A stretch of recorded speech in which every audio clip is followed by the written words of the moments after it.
Çok mühim ayet-i kerime.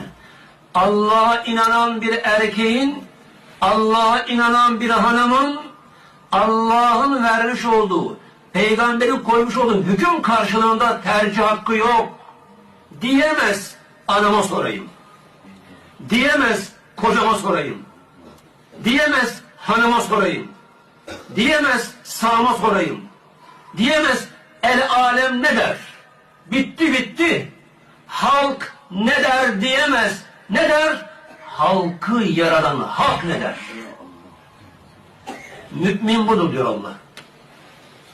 Allah mümin budur diyor. Ah sevgili Allah'ım. Konuşan kulunu böyle Müslüman olmayı nasip eyle. Amin. Önce kendini istiyor. Ne olur biliyor musun o zaman? Oh. İmanından zevk alırsın, zevk. Vallahi bak.